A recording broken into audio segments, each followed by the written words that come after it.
A very good morning, नमस्कार, अभिवादन, अभिनंदन to all of you students. आप सबका इकोनॉमिक्स की इस कक्षा में स्वागत है। इस कक्षा में हम कक्षा 11 इकोनॉमिक्स की बुक आर्थिक सांख्यिकी स्टैटिक्स के विषय में पढ़ेंगे। इकोनॉमिक्स का chapter 3 unit 3 means index number, इसके बारे में बात करेंगे। आप बहुत सारे बच्चों ने मुझे यूट्यूब पर भी और पर्सनल व्हाट्सएप मैसेज करके कहा कि डिमांड की कि हम स्टैटिक्स के बारे में भी क्लासें करें, तो आप सबको का इंतज़ार ख़त्म हुआ। आज हम शुरू कर रहे हैं 11th स्टैटिक्स सांख्यिकी की बुक का लास्ट वाला चैप्टर है ये यूनिट 3 इंडेक्स नंबर। ये हमारा इस इंडेक्स नंबर का फर्स्ट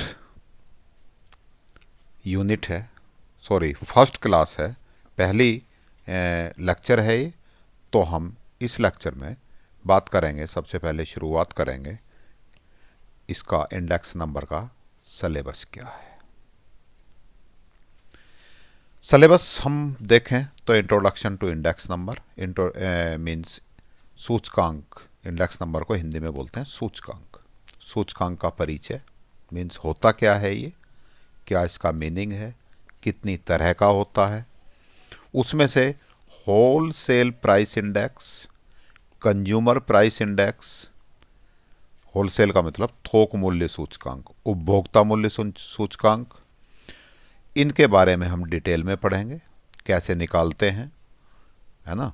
इसके साथ साथ फिर हम यूजेज ऑफ इंडेक्स नंबर के सूचकांक का उपयोग क्या है, हम क्यों पढ़ते हैं इसे, क्या ज़रूरत है हमें पढ़ने की, तो यूजेज ऑफ इंडेक्स नंबर की बात करेंगे।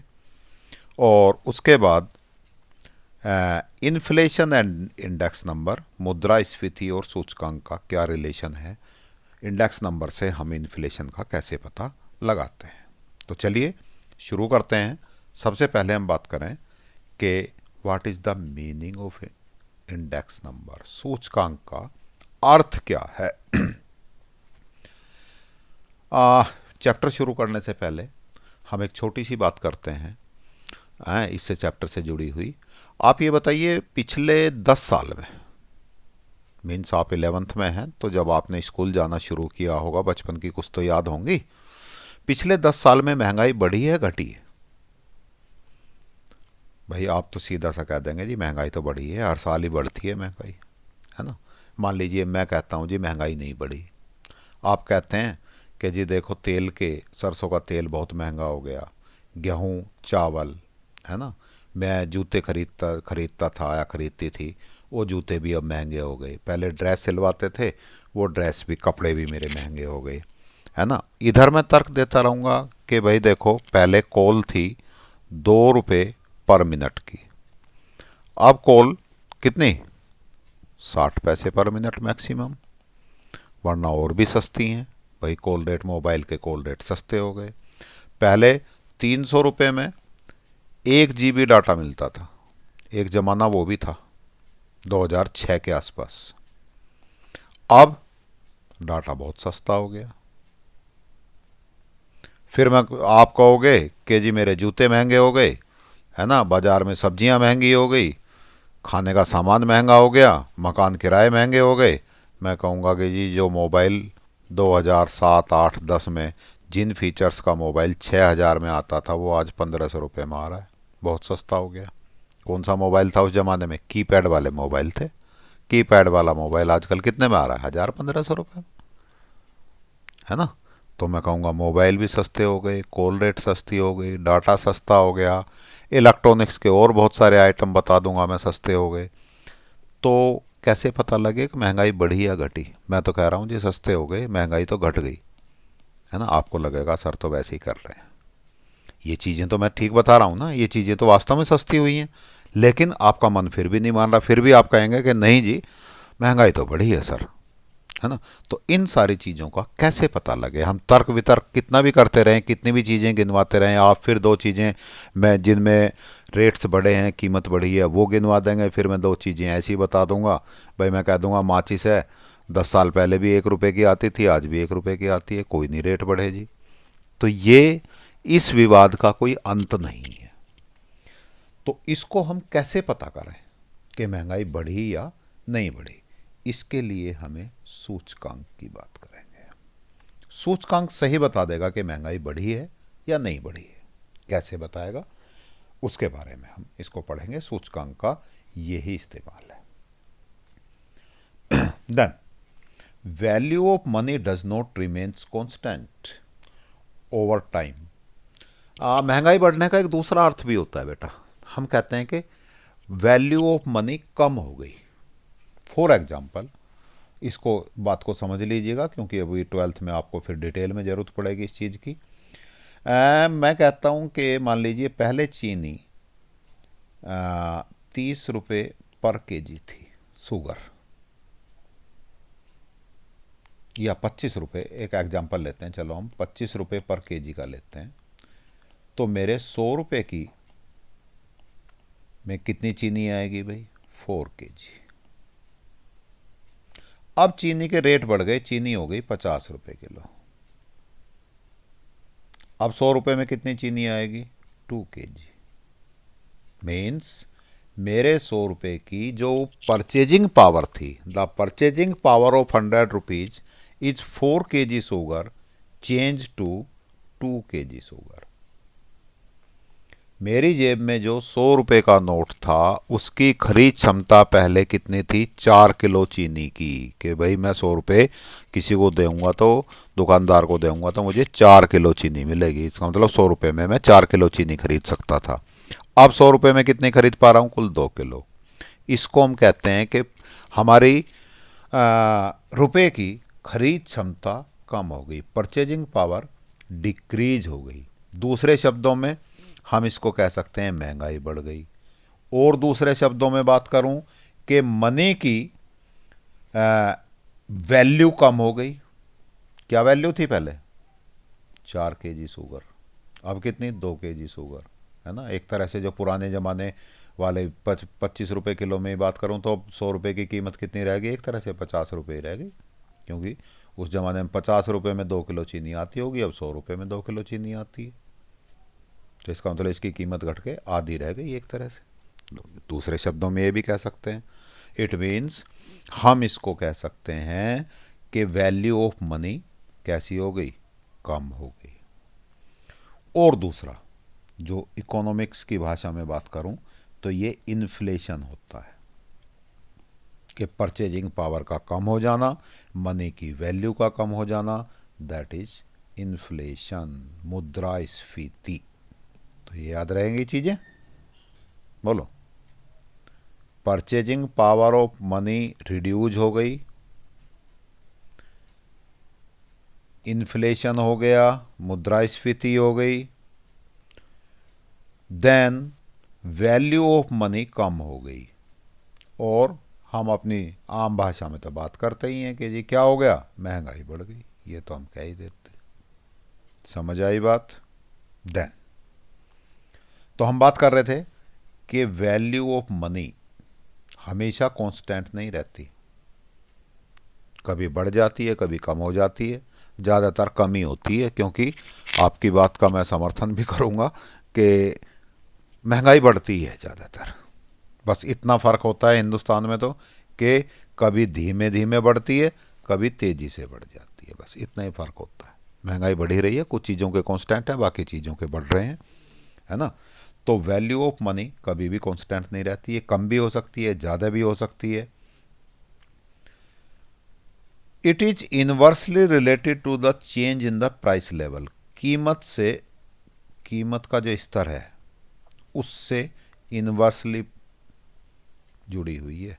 कीमत स्तर बढ़ेगा तो वैल्यू ऑफ मनी कम हो जाएगी। कीमतें बढ़ेंगी बाज़ार में वस्तुओं की, जैसे चीनी की कीमत 25 रुपीज़ पर केजी से इंक्रीज होके हो गई 50 रुपीज़ पर केजी, तो हमारी वैल्यू ऑफ मनी क्या हो गई? डिक्रीज हो गई बेटा जी, आधी रह गई। कीमतें डबल हुई तो हमारी वैल्यू आधी रह गई। The rise of price level means fall in the value of money. कीमतें बढ़ेंगी, क्या हो जाएगी, मनी की वैल्यू कम हो जाएगी।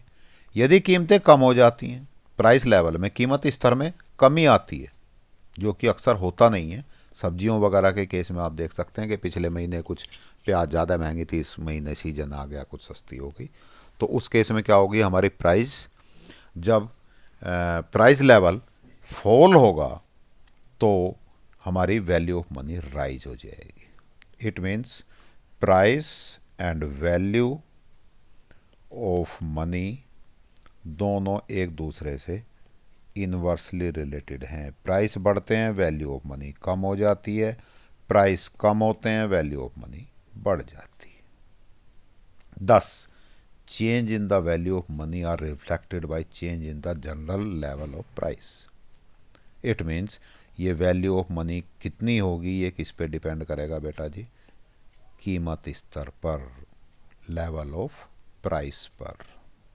कितनी कीमतें बाजार में हैं, कीमतें बढ़ रही हैं, वैल्यू ऑफ मनी, मुद्रा का मूल्य कीमतें बढ़ रही हैं तो मुद्रा का मूल्य कम हो जाएगा, कीमतें कम हो रही हैं तो मुद्रा का मूल्य बढ़ जाएगा।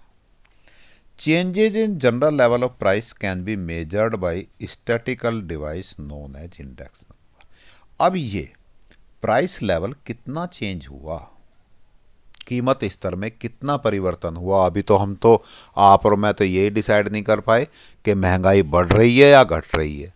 अभी हम कह रहे हैं चलो इतना भी डिसाइड हो गया कि महंगाई बढ़ तो रही है, अब कितनी बढ़ रही है ये भी तो डिसाइड होना चाहिए। तो ये सारी चीज़ें स्टैटिक्स में, स्टैटिकल डिवाइस है कौन सा, इंडेक्स नंबर, सूचकांक, ये डिसाइड करता है, ये बताता है कि महंगाई कितनी बढ़ गई। ठीक है जी, अब इसका मीनिंग की बात करते हैं। Index number is a statistical tool for the measuring relative change in A group of related variable over the two और मोर डिफरेंट आइटम्स। सूचकांक दो या दो से अधिक विभिन्न मदों के संबंधित चरों के समूह में सापेक्ष परिवर्तन को नापता है।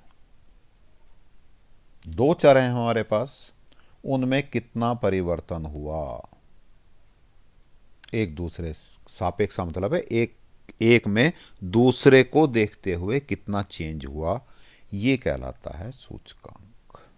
जैसे अभी मैंने एग्जांपल लिया था कि 2010 की अपेक्षा 2021 में महंगाई बढ़ी या घटी, मैंने इस बारे में आपसे सबसे शुरू में बात की थी। तो 2010 में जो प्राइस लेवल था, कीमत स्तर था, उसमें 2021 में कितना चेंज आया, that is called index number, सूचकांक। देन एक इसकी डेफिनेशन, अब आपको कुछ कुछ इंडेक्स नंबर की बात कुछ कुछ समझ आ गई होगी, अभी हम और भी डिटेल पढ़ेंगे। तो सबसे पहले एक डेफिनेशन, क्योंकि अक्सर ही हमसे एक एग्जाम में पूछ लिया जाता है कि व्हाट इज इंडेक्स नंबर, सूचकांक क्या है। Index numbers are device for measuring difference in the magnitude of group of related variables over a period of time. समय की एक अवधि में, है ना, कितने समय में, जैसे मैंने यहाँ अवधि कितने ले ली, 11 साल की हो गई है, 2010 से 2021 तक। तो इन 11 ईयर्स के टाइम पीरियड में कितना चेंज आया, समय की एक अवधि में संबंधित चरों के समूह के परिणाम में अंतर को नापता है। कितना डिफरेंस आया, इसको नापने के लिए नापने वाला जो हमारा स्टैटिकल टूल्स है वो, दैट इज इंडेक्स नंबर। कैसे आता है अभी हम डिटेल समझ लेंगे, फिलहाल आप डेफिनेशन आपको समझ आ गई होगी इतनी बात। ये हिंदी में भी लिखी हुई है, इंग्लिश में भी, आपका जो भी मीडियम है उसी के हिसाब से याद कर सकते हैं। अब बात करते हैं हम features of index number. Index number की क्या क्या विशेषताएं हैं। They are expressed in percentage, अभी और क्लियर होती जाएंगी जब हम इसके फीचर्स पढ़ेंगे ना, और आगे पढ़ेंगे आपको क्लियर। दे आर वो प्रतिशत में दर्शाए जाते हैं। फॉर एग्जाम्पल मैं कहता हूँ कि 2010 की अपेक्षा 2021 में इंडेक्स नंबर आया 128। मेरा आंसर आया, मैंने कैलकुलेट किया और डाटा से मेरा आंसर आया 128। इट मीन्स 28% महंगाई बढ़ गई। किसमें? क्यों? किसमें? किसमें एक्सप्रेस्ड हो रहे हैं? परसेंटेज में। इसके ये 100 ये कह रहे हैं। मान लीजिए दूसरा आंसर, कहीं मेरा आंसर मान लीजिए बाई चांस की नहीं अलग दूसरे 2 ईयर्स में 95 आ गया। इट मीन्स 5% महंगाई कम हो गई। ये 100 की रेंज में नापे जाते हैं।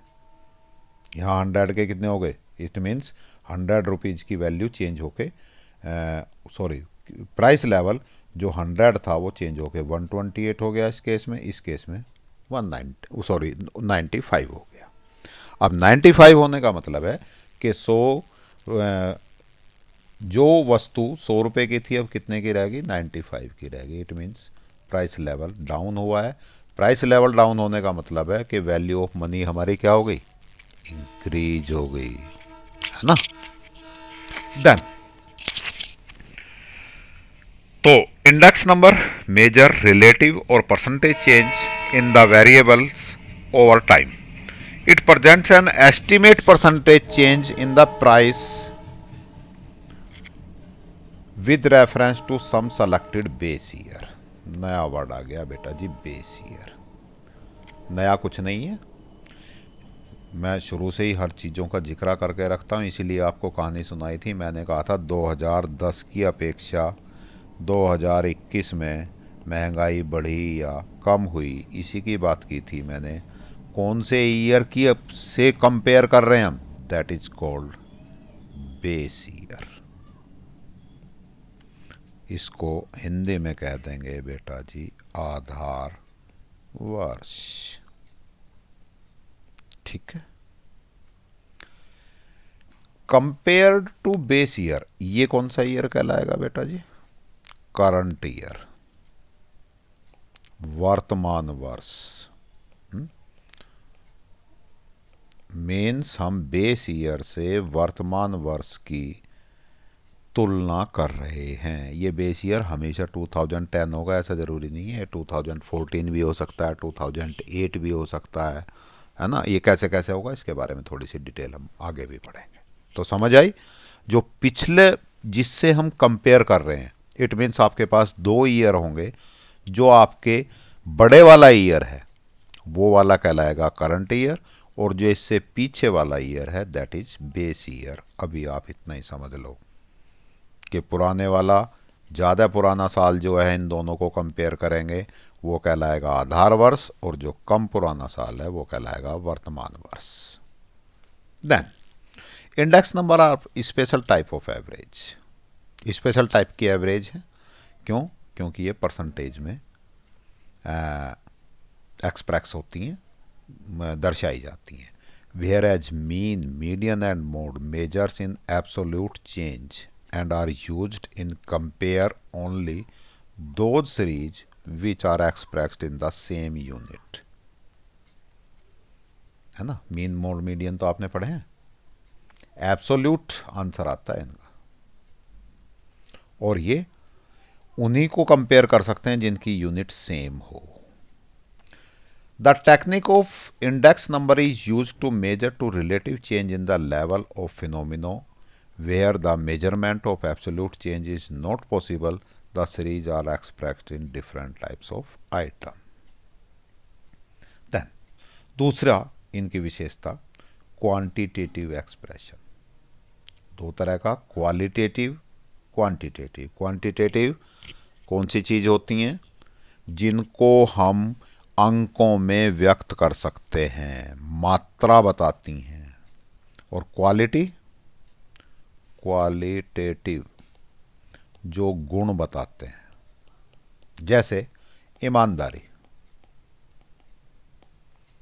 इसको आप क्वांटिटेटिव में नहीं बता सकते। कितने ईमानदार हो आप? 10 हो, 15 हो, 12 हो, 125 हो, कुछ नहीं बता सकते ना। आपने पढ़ा होगा पीछे, हमने एक चैप्टर में पिछले टर्म में पढ़ा था यूटिलिटी, उपयोगिता, है ना, उसको हमने यूटिल्स में नाप लिया था, लेकिन ऐसा संभव नहीं है। फिर अगले चैप्टर में हमने क्या किया कि भाई ये क्वालिटेटिव है यूटिलिटी, इसको हम क्वांटिटेटिव में नहीं नाप सकते। फिर हमने दूसरे वाली मेथड भी पढ़ा था, दोनों मेथड पढ़े थे उसके। तो क्वालिटेटिव मीन्स जो गुण होता है, ईमानदारी है, बेईमानी है, झूठ बोलना है ना, ये सब चीज़ें, गोरा काला लंबा, ये सब गुण है। लेकिन ऐसे वेरिएबल्स, ऐसी क्वालिटी जिनको हम अंकों में नाप सकते हैं, वो that is called quantitative. Index number offers A precise measurement of quantitative change. For example, quality में और क्वांटिटी में एक फर्क आपको समझाता हूं कि क्वालिटी, मैं कहता हूं कि ये एक्स बच्चा ऑनेस्ट है, ईमानदार है, वाई बच्चा ये भी ईमानदार है जी। अब मैं वाई को कंपैरिजन करके तो बता सकता हूं कि ये एक्स की अपेक्षा ज़्यादा ईमानदार है या कम ईमानदार है, लेकिन एब्सोल्यूट एक अकेले वाई को मैं कह दूं ये कितना ईमानदार है, ये नहीं, अंकों में नहीं बताया जा सकता। लेकिन मान लीजिए जैसे एक आप ही के यहाँ है, एक स्टूडेंट एक्स है, एक वाई है, मैं कह रहा हूँ कि जी इस स्टूडेंट्स के नंबर, ये होशियार बच्चा है, ये भी होशियार है ना, इंटेलिजेंट है, ये भी इंटेलिजेंट है, बेटा जी कुछ खास पता नहीं लगा। कंपेयर करके बता सकता हूँ कि X is more intelligent than Y, ऐसा बता सकता हूँ। लेकिन अकेला एक्स है, मैं कह रहा हूँ जी इंटेलिजेंट है, कितना, इससे बहुत बहुत इंटेलिजेंट भी होंगे बच्चे हिंदुस्तान में, इससे बेकार बच्चे भी होंगे। तो इंटेलिजेंट तो हर एक ही बच्चा है, क्योंकि उस बच्चे से भी बेकार बच्चे कुछ तो मिल ही जाएंगे। तो यदि हम इसको प्रिसाइज नापना चाहते हैं, बिल्कुल ठीक से नापना चाहते हैं, तो इसको क्वांटिटेटिव में लेना पड़ेगा। एक थोड़ा सा हम ये कह सकते हैं भाई एक ही एग्ज़ाम दिया था इन सब बच्चों ने और उस एग्ज़ाम में इसके 95% मार्क्स आए थे, तब हम कह सकते हैं भाई ये 95% मार्क्स का मतलब है कि काफ़ी बच्चों से होशियार है, एक नंबर मिल गया ना। और मैं कहता हूँ जी एक्स के 90%, वाई के 90 आए थे, है ना, ए बच्चा था एक, उसके 75 आए थे, इट मीन्स ये इनसे होशियार है। अब हम चाहे जिन बच्चों से कंपेयर कर सकते हैं इसको। देन तो इसका मतलब इंडेक्स नंबर क्या करते हैं, precise measure of quantitative change in the concern variable over a time, quantitative change बताते हैं। Then index number are not qualitative statement like price are rising और फॉल, कीमतें बढ़ रही हैं, नहीं, कौन सा हो गया, क्वालिटेटिव, महंगाई बढ़ रही है या महंगाई कम हो गई, कौन सा हुआ, किस तरह का हुआ, ये क्वालिटेटिव। नहीं जी, इंडेक्स नंबर आपको महंगाई बढ़ रही है तो कितनी बढ़ रही है, जैसा मैंने अभी आंसर दिया था 128, इट मीन्स 28% महंगाई बढ़ी पिछले 10 साल में। 95 का एग्जाम्पल दिया था, इंडेक्स का आंसर आया 95, मीन्स 5% सस्ती हो गई चीज़ें, महंगाई बढ़ने के बजाय घट गई। तो एक बिल्कुल प्रिसाइज मेजरमेंट दिया इसने, सटीक माप देता है, ऐसा नहीं बताता कीमतें बढ़ रही हैं या घट रही हैं, ये तो बाद की बात है। पक्का गुणात्मक विवरण है कि कितने परसेंट बढ़ी तो there is a special type of average when it is said that between year 2007 and 2015, देखो 2 ईयर कंपेयर कर रहे हैं, है ना, फिर वहीं चलेंगे हम। इसमें से पास वाला ईयर कौन सा है, अब चल रहा है 2022, हमारे ज़्यादा पास वाला ये है, इट मीन्स ये हो गया करंट ईयर, वर्तमान वर्ष। ये हो गया कौन सा, बेस ईयर, आधार वर्ष। समझ आ गई। इसकी कीमतें हम आगे डिनोट किया करेंगे P0, इसकी कीमतें आगे से डिनोट किया करेंगे P1, करंट ईयर की। है ना। आगे जो जो चीज़ें आ रही हैं हल्का सा इंट्रोडक्शन में यहीं देता जा रहा हूँ तुम्हें। Then when it is said that between year 2007 and 2005 price have raised by 15%, इसका मतलब इनका आंसर कितना आया होगा, 115 आया होगा, है ना। अब हम कह रहे हैं कि इंडेक्स नंबर से हमने निकाल लिया कि 15% प्राइस लेवल राइज हो गया, बढ़ गया। अब इसका ये मतलब नहीं है कि सभी चीज़ों में 15% का राइज हो गया। मोबाइल भी 15% हो गए, चाय की पत्ती भी 15% हो गई, है ना, चीनी भी 15% हो गई, दूध भी इतना ही बढ़ा, कपड़े भी 15% ही बढ़े। नहीं जी, ये एवरेज है। इसमें से कुछ चीज़ें हो सकता है बिल्कुल भी ना बढ़ी हों, या कम भी हो गई हों, या 10% ही बढ़ी हों, और कुछ चीज़ें हो सकता है 30% भी बढ़ गई हों, हो सकता है 45% भी बढ़ गई हों, है ना, रेट डबल भी हो गए हों। इट मीन्स ये जो इसने फिगर दी 15% राइज की, ये उन सारी वस्तुओं की एवरेज है। It does not means that the price of all goods and services has uniformly risen by 15%, वही जो मैंने आपको बता दिया। Then the measure of the effect of change over a period of time, एक टाइम पीरियड में change बताता है ये। जैसे ये एग्जाम्पल था 2007 एंड 25 मीन्स 8 ईयर्स में कितना चेंज आया, कितना चेंज आया, 15% का। ये इसकी 4 हो गई बेटा जी विशेषताएं, है ना, properties of index number.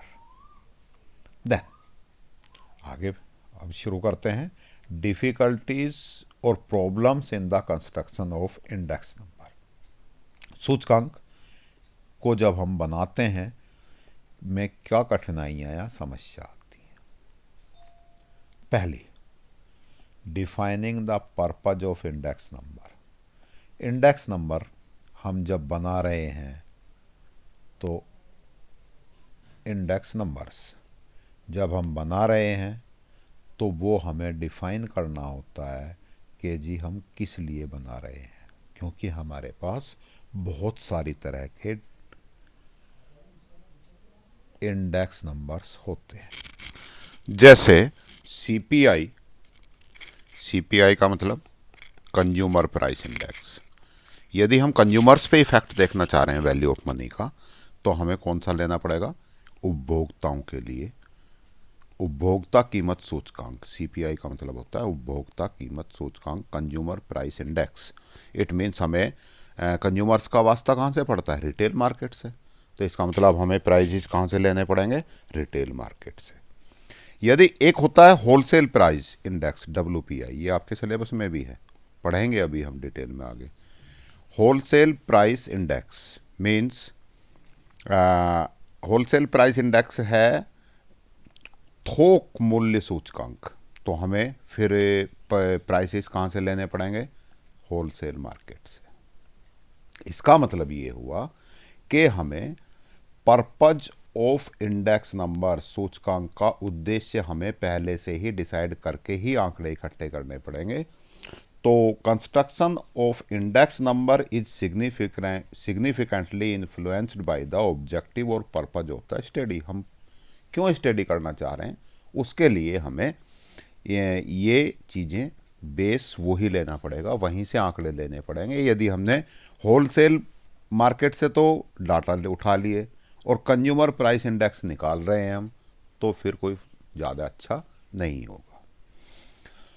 If the objective is to study the impact of change in the value of money on consumers, one should construct a consumer price index. भाई कंज्यूमर्स पे निकालना है तो CPI निकालना पड़ेगा, कंज्यूमर प्राइस इंडेक्स। और यदि हमें purchasing power of money on producers पे निकालना है तो कौन सा निकालना पड़ेगा, होलसेल प्राइस इंडेक्स। ठीक हो गई बात। इसका मतलब हम एक ही इंडेक्स नंबर से एक ही टाइप से निकाल लें, सूचकांक एक ही तरह से निकाल लें और हम सोचें कि सब जगह काम कर जाएगा, ऐसा नहीं होगा। इट मीन्स पहले हमें सूचकांक का निर्माण करने से पहले हमें उसका पर्पज डिफाइन करना ही होगा, उसका उद्देश्य बताना ही होगा कि किस उद्देश्य से हम ये डाटा आज कलेक्ट कर रहे हैं। Then second, selection of items. भाई मार्केट में बहुत सारे आइटम हैं। मान लीजिए हम चाय पत्ती की बात करें, है ना, टी लीफ, कितने सारे ब्रांड हैं, सभी तो इकट्ठे नहीं कर सकते हम, सभी के रेट तो हम कलेक्ट नहीं कर सकते, और सभी के रेट इक्वल रूप से इंक्रीज या डिक्रीज भी नहीं हुए होंगे। चेंजेस तो आते हैं ना, नए नए ब्रांड भी आते रहते हैं। बेस ईयर में वो ब्रांड है या नहीं है, आज करंट में है भले ही, लेकिन बेस ईयर में था या नहीं था, या बिल्कुल नई कंपनी थी तो सस्ते रेट में बेच रहा था तो उसमें ज़्यादा इंक्रीज हो जाएगा। तो हमें इसकी भी प्रॉब्लम आती है कि कौन कौन से आइटम सेलेक्ट करें। बहुत सारे आइटम्स ऐसे होते हैं कि कुछ ही लोग इस्तेमाल करते हैं, बाकी लोग इस्तेमाल नहीं करते, है ना। तो ऑल गुड्स, तो हमें ऐसी चीज़ों को, we have to choose those goods and services which represent most of the other in the market. ऐसी वस्तुएं और सेवाओं को हमें चूज करना होगा, इन वस्तुओं और सेवाओं का चयन करना होगा जो मार्केट में अदर गुड्स को भी रिप्रेजेंट करती हैं। जैसे दूध की बात है ना, तो दूध बहुत, सब डेयरियों पे 1-1, 2-2 रुपए का फ़र्क होता है। मदर डेयरी का भी अलग है, लोकल दूध अलग है, दूधिया वाला दूध अलग है। आप बाज़ार में डेयरी से लेंगे, वहाँ से कुछ रेट हो सकता है, फ़र्क हो। कौन से दूध की बात कर लें हम ये मान लेते हैं ज़्यादातर लोग मदर डेयरी से दूध खरीदते हैं, तो हम मदर डेयरी के, अमूल का और उनका छोड़ के हम मदर डेयरी के प्राइसेस को मान लेते हैं। तो मदर डेयरी का प्राइस, जितने भी मार्केट में दूध बिकते हैं मिल्क का, ये एक तरह की क्या हो गई आपकी, रिप्रेजेंट करता है Mother Dairy milk. Then selection of base year. भाई कौन से, जिससे हमें इन प्राइसेस को कंपेयर करना है, वो बेस ईयर कौन सा लें।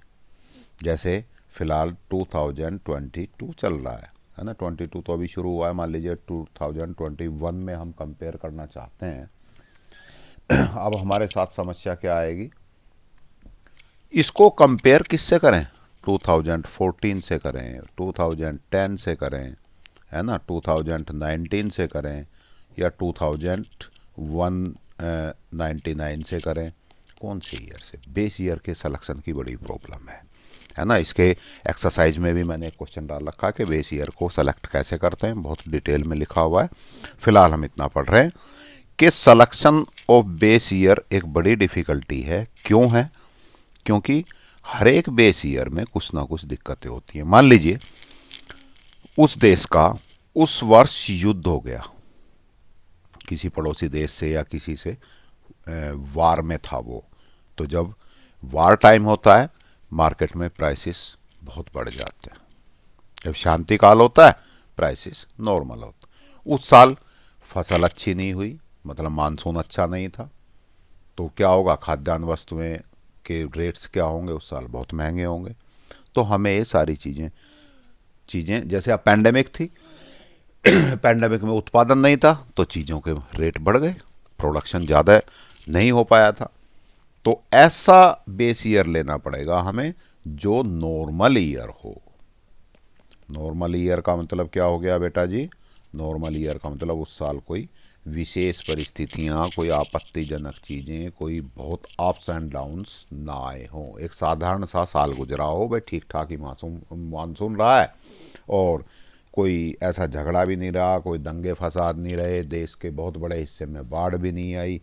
ये सारी चीज़ें डिपेंड करती हैं हमें जो बेस ईयर है, आधार वर्ष है, उसके सिलेक्शन के लिए। Then fourth is selection of prices. कीमतों का चयन कहाँ से करें भाई, सब अलग अलग मार्केट में अलग अलग रेट हैं, है ना। अब तो तुम्हें ऐसा भी है कि ये रोड है, इधर कोई झुग्गी बस्ती है ना, इधर पोश कॉलोनी है, और एक ही सब्जी वाला आलू इधर मान लीजिए 20 रुपये किलो बेच रहा है, 20 रुपीज़ पर केजी बेच रहा है, और जब वो इस रेड लाइट से ठेली उसी ठेली को इधर पार करता है, इधर उसका रेट 15 रुपये किलो हो जाता है झुग्गी बस्ती में जाते ही। समझ रहे हो मेरी बात। और जो रेट दूध का दिल्ली में है वही बेंगलोर में होगा ऐसा भी ज़रूरी नहीं है। भाई हमें कंज्यूमर प्राइस इंडेक्स निकालना है तो ये तो पूरे देश के लिए निकलता है। तो वो बेंगलोर में हो, वो चेन्नई में भी रेट हो, सब चीज़ों के समान हो। नारियल चेन्नई में सस्ता बिकेगा, दिल्ली में महंगा बिकेगा। तो सब चीज़ों के अलग अलग रेट हैं। तो एक बहुत बड़ी प्रॉब्लम ये आती है कि प्राइसेस कहाँ से लें। It is also difficult to obtain correct, adequate and representative data regarding price. Price से रिलेटेड जो डाटा हैं उनको प्राप्त करना काफ़ी डिफ़िकल्ट है। It is not an easy job to select representative place. कौन से प्लेस से लें? अब जैसे यहाँ आलू के रेट की बात कर रहे हैं, हम आलू का रेट उठाना है, हमें ये वाला रेट लें, ये वाला रेट लें। हो सकता है चेन्नई में 30 रुपये किलो बिक रहा हो उसी दिन, क्योंकि वहाँ आलू की पैदावार कम है। तो ऐसा ये हमारे साथ एक प्रॉब्लम है। देन ये कीमतों के चयन की बात हो गई। प्रतिनिधि स्थानों का चयन करना जहाँ से कीमतों के बारे में सही जानकारी एकत्रित की जानी है, और अनुभवी और निष्पक्ष व्यक्तियों और संस्थाओं का चयन करना आसान काम नहीं है जो मूल्यों की आपूर्ति करेंगे। सिलेक्शन ऑफ वेटेज, ये वर्ड तुम्हें बार बार परेशान करेगा। वेटेज, भार। फॉर एग्जाम्पल, एक एग्जाम्पल से इसको समझते हैं क्योंकि ये बार बार तुम्हें न्यूमेरिकल्स में भी बात आएगी, है ना। तो ये भार होता क्या है, एक दिमाग में कॉन्सेप्ट क्लियर करिए पहले। मान लीजिए माचिस, मैंने आपको बताया था कि इंडेक्स नंबर परसेंटेज में चलते हैं, औसत होते हैं, परसेंटेज में होते हैं। मान लीजिए माचिस 1 रुपये की है और मैच बॉक्स अगले साल हो गया, या जिस साल बेस ईयर में 1 रुपये का था, मैच बॉक्स करंट ईयर में हो गया 2 रुपये का। कितने परसेंट बढ़ गए? 100% रेट बढ़ गए, डबल हो गए ना। इसके बाद गेहूं की बात करूं मैं, व्हीट, यहाँ 15 रुपीज़ पर केजी था, यहाँ पे 20 रुपीज़ पर केजी हो गया। कितने बढ़े? 5 रुपये। 5 रुपये लगभग ये हो गया 15 रुपये पे 5, 33%। ठीक है जी। अब बात आती है, ये 33 या कुछ होगा, 15 पे 3 और 3/15 गुना 100, 40% के करीब हो गया बेटा ये। अब इसको मैं देखूं कि भाई एक चीज़ पे तो रेट बढ़ गया मेरा 100%, एक पे 40%, दोनों की एवरेज निकाल दूं भाई मैं तो 70% होगी। मैं कह दूंगा जी CPI कितना हो गया? 70% हो गया ना, गलत हो जाएगा। उस व्यक्ति का खर्च 70% थोड़ी बढ़ जाएगा। क्यों? माचिस पे कितने रुपए खर्च कर रहा होगा? वो अपनी इनकम का बहुत छोटा सा पार्ट खर्च कर रहा है। गैस जलाने के लिए 4 या 5 माचिस चाहिए उसे एक महीने में, लेकिन गेहूं कितना चाहिए? 20 रुपये, 20-25 किलो। तो इस पे ज़्यादा पैसा खर्च हो रहा है, इसका मतलब इसका वेटेज ज़्यादा है, इसका वेटेज कम है ना। ये उसकी लाइफ में इतना, उसके बजट में इतना इफेक्ट नहीं डालेगी। That is weightage. कितनी मात्रा का इस्तेमाल वो कर रहा है। समझ आई बात? मकान किराया है, हमारी जो इनकम होती है, यदि हम किराए पे रहते हैं तो लगभग इनकम का 25 to 30%, इवन 50% तक भी मकान किराए में चला जाता है। अब मकान किराए को हम माचिस से तो कंपेयर नहीं कर सकते, मैच बॉक्स से, दोनों में तो भाई चेंज है। इसमें कितना परसेंट जाएगा? मुश्किल से ½ %, आधा भी नहीं जाएगा, ½ % से भी कम जाएगा। वहाँ 50% या 30% जा रहा है। इट मीन्स हाउस रेंट का हमारा वेटेज ज़्यादा होगा, और मैच बॉक्स का, नमक के रेट मान लीजिए आधे हो गए, हाउस रेंट के डबल हो गए। हम कहें जी बराबर सा ही रहा है, एक चीज़ के आधे रेट हो गए, एक के डबल हो गए। भैया बराबर नहीं हुआ। क्यों नहीं हुआ?